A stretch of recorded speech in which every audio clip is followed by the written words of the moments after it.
Welcome back. You'll see we are both smiling with like that achy kind of smile. But trying to keep my fanboyness in here. I love this. Hard work, honesty, generosity, and the ability to work in a team and see that bigger picture are attributes that our next very special guest holds dear, and she's used them to unbelievable effect in her industry. She's an actress, she's a presenter, she's a media personality, and she's just awesome.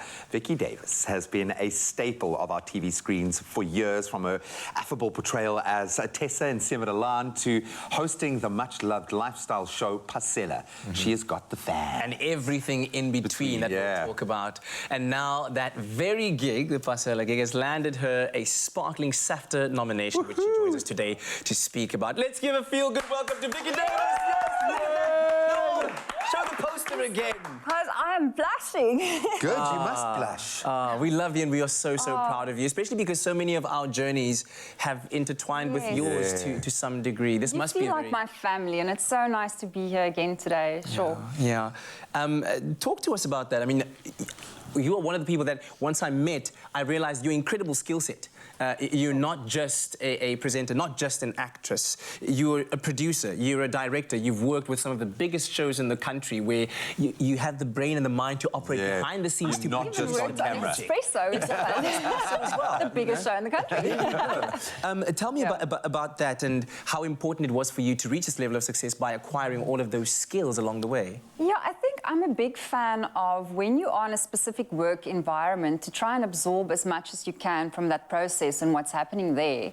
And I think, you know, you guys will know with what we do, it's important to try and, you know, broaden your skill set when you are there, to stay flexible, to stay adaptable in our profession. So I've always tried to, you know, where I am, try and learn as much as I can. So when I was presenting for Pasela, I also tried to learn, you know, what's happening behind the scenes. What is the director's job, and how does it work when you, how do you put together an insert, or how does it work? So working parts. Yes, exactly. So in my time when I was doing that, I also tried to find out how those jobs work. And then I started doing that as well. And I even ended up working here at Expresso doing some content. And it's, I think it's good when, you know, you don't know how your journey will work. Sometimes you end up not being able to do what you've been focusing on, even as a woman. Sometimes, you know, when I was pregnant or when you have kids, then you can do something else. You know, I was able to, or I wasn't able to travel that much in that time. And then I could work from home, I could produce or direct. And, you know, sometimes you just don't know what you don't know. So in your career path, other doors might open and you might find out there's a certain aspect of your career that you find more interesting, or you want to develop further. So, yeah, I think you must stay the eternal student and just keep on developing. I'm so glad you said that, because it's almost like I've been working a lot in the space of trying to help coach young people to bridge that gap between kind of our formal education system and the real world of work at the moment. And those two things seem to be stretching further and further apart. Now, industry gives you this nexus point of industries meeting amazing minds, incredibly talented people around you, and get to collaborate. But you almost have to become professionally yourself, because that's all you are. Then you have a child, and suddenly your whole notion of what you do changes.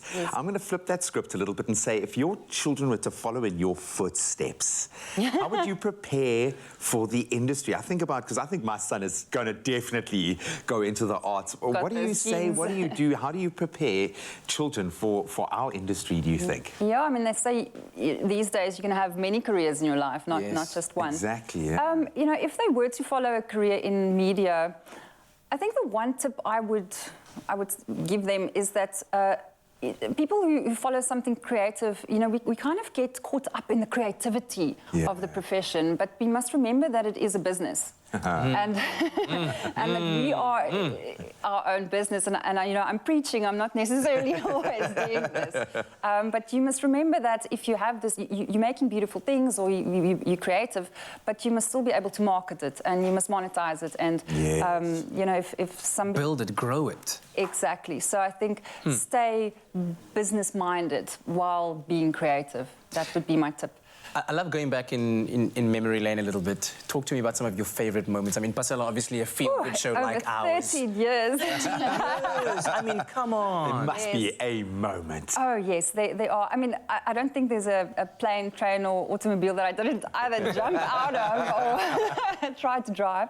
You know, something, I was thinking about it this morning, and this last season was so fabulous because in this last season we were able to reflect and sort of celebrate everybody that contributed over the last 23 years.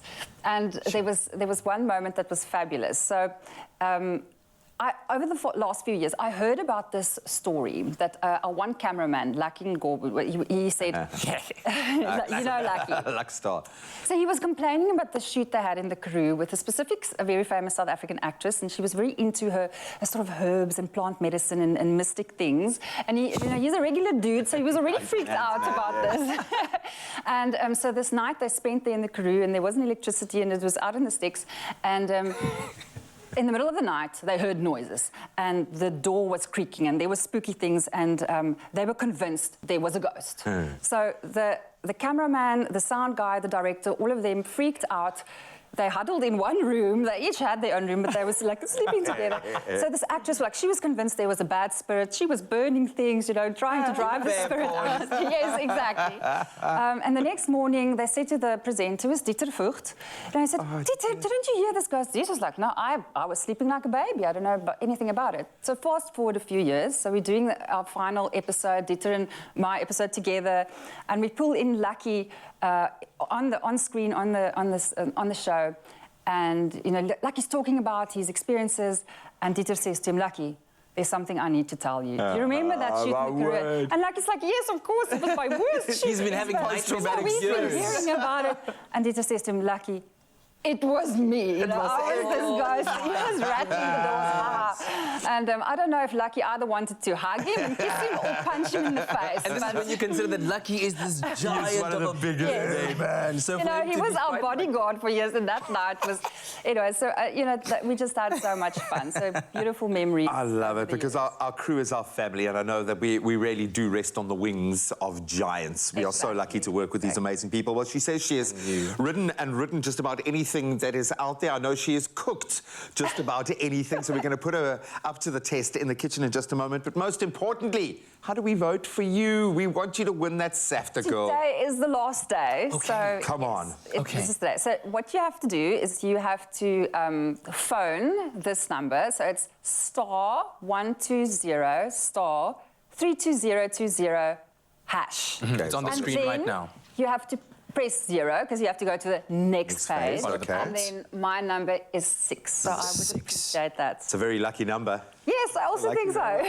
Lovely stuff. That nomination for the SAFTA's Best TV Presenter, Vicky Davis. Come on, let's get She is the best. Let's go, let's go. Thank you so much for being with us, and thank you for all that you've just contributed to all of our for blazing lives. a trail in our industry. Oh, thanks, guys, and thank you to you. Man, love this gig. All right, Vicky, get back in the kitchen, girl.